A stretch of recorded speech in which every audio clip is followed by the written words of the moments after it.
বন্ধুরা, আজকে আমি আমার গাছের পেঁপে পাড়তে এসেছি। কাছাকাছি পেঁপেগুলো পেড়ে নিচ্ছি। এর আগে অনেক পেঁপে লোকে নিয়ে নিয়েছে পেড়ে।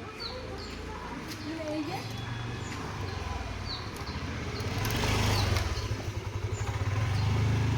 নিজের গাছ লাগিয়ে গাছের পেঁপে পাড়া, এটা যে কত আনন্দ।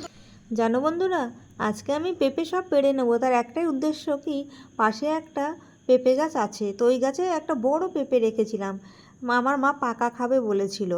তাই সেই পেঁপেটা না একদিন ঘুম থেকে উঠে দেখি মিসিং হয়ে গেছে।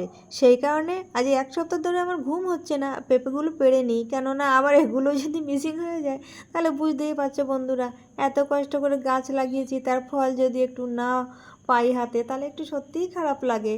তো যাই হোক, কি করা যাবে, সবারও তো হয় না গাছে, তো যার হয়নি হয়তো তার খুবই দরকার ছিল, তাই সে নিয়ে নিয়েছে।